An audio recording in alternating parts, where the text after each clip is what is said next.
me now.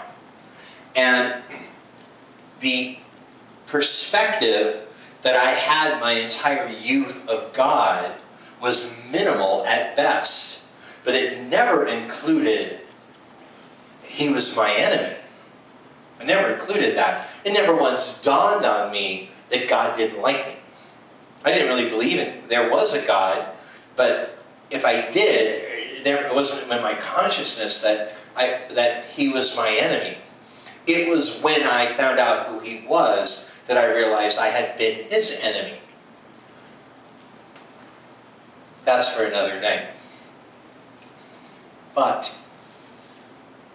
I did not know what it was like to make evil my enemy.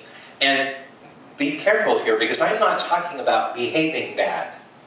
Everyone knows what I'm like. I'm not talking about behaving bad. I'm talking about the full-on entity of evil being the ultimate spiritual enemy of God, who leads battalions of visible and invisible things against the Almighty.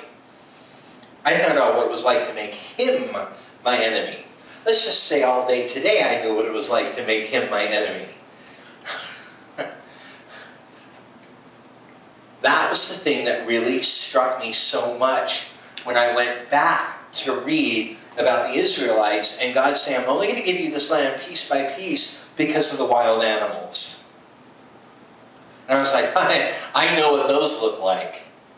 And there are wild animals that are far scarier than lions, tigers, and bears. And I know that there really is a spiritual dominion, there's a spiritual world, and there's a spiritual army that is against God. And I know that, and that's the thing that struck me so much when I became a Christian and when I became filled with the Spirit, was how much that was alive without any education. It was just the big light went on in my life, and I saw it. So when I say, please remind me later, that I asked someone to remind me that God met me here tonight, what I mean is, very specifically, it was quite a haul for me to get from my safe little cluster called home to this place of putting myself out here. And you know, I do this, you know, I do this every day, and it's always the same way. It's always like, what's it going to be like? You know, what am I going to be met with? And is God going to show up, or is today the day that I completely make an ass out of myself? And what's going to happen in the scary part of it? Because I'm not scared. However, I'm not stupid. If God says, I'm going to give you the land piece by piece because I don't want you to get eaten by wild animals, I'm not going to say, I'm not scared of wild animals. God has it covered. I'm not going to say that. I'm going to say the opposite. I'm going to go, hey, if God's telling me to like chill out until he takes care of the wild animals, till he subdues the beast, I'm good. I'll stay home. I'll wait. Because I know better.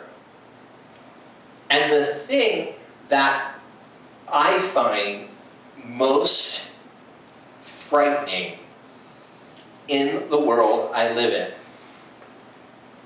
is how many people say they are spiritual. And that spiritual means a lot of things to a lot of different people, and there's no criticism or judgment about to come from me about that.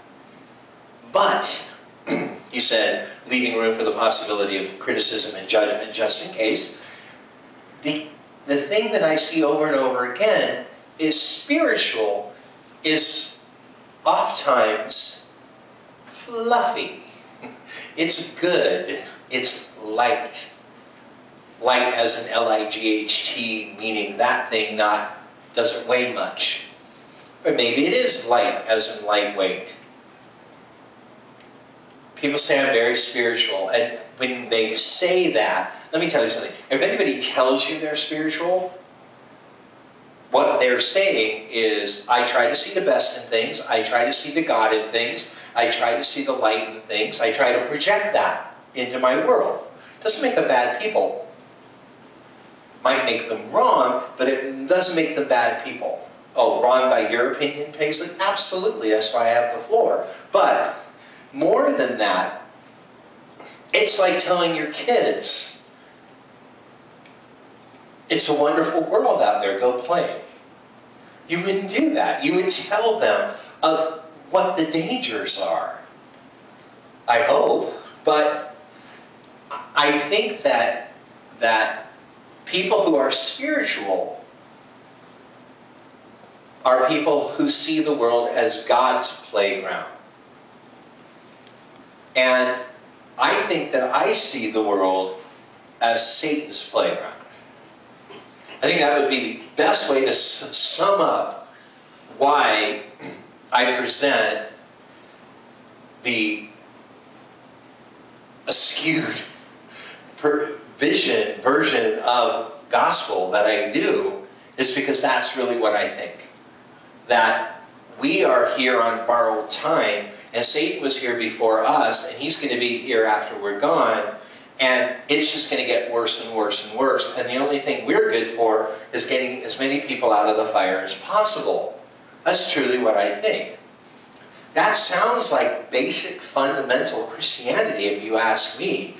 When I read the old sermons from like the 1800s and stuff, and pretty much seems like that's pretty much what most people were saying about life and the purpose of life and the purpose of being a believer on planet Earth in the time that you're in.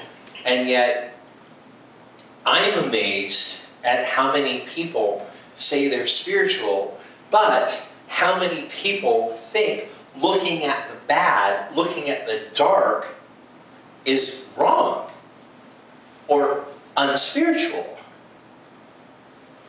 I have a note on my arm that I don't know how to read without you guys knowing that I wrote a note on my arm, so I will just look at it. It says here, ain't gonna study war no more. On the song that every one of us, well, a lot of us, learned in elementary school, Down by the Riverside. Did you learn that in elementary school? Okay, there's a Jew in the room. Okay, so I learned it in school. I'll just talk about, I'm not going to speak for you people tonight. If that's the kind of group I have, I learned it in school, and it was like, I'm going to meet that girl of mine down by the riverside, down by the riverside, And I don't know what the last line of that song was back in the day, but I swear it went down by the riverside, down by the riverside, down by the riverside. I'm going to meet that girl of mine down by the riverside, down by the riverside. Sound about right? Well, being that I am researching, it feels like a good 8 hours a day right now, all the songs I can ever written that I can do for free and not pay royalties on, or not steal from my favorite artist. Sorry. I'm looking at every single song, and I'm finding out how many songs were written one way and then we know them another. Well, Down by the Riverside, which I wish I tried, I really did. I tried it in the car on the way here. I just can't learn the words, as you can see. I was going to use it as a point, and I can't learn the words. It's taken me time. But each verse of Down by the Riverside has the next step from the last verse. Like, and I'm going to paraphrase, because if I knew the words, then I would have sung it, or I'd close with it and be really powerful right about now. But the first verse says something like, I'm going to lay down my sword and shield down by the riverside, down by the riverside, down by the riverside, down by the riverside. I'm going to lay down my sword and shield down by the riverside. Ain't going to study war no more. I mean, it says, ain't going to study war no more. Those are the words, man. Those is the words. You go to like the oldest lyric on the internet, and every single verse ends with, ain't going to study war no more. It sounds like I made that up. And the song is about, I have lived, and now I have died, and I'm going to lay down my weapons of warfare, and I'm going to put on my heavenly clothes, get my new hat, get my new robe, get my new shoes, and I ain't going to study war no more.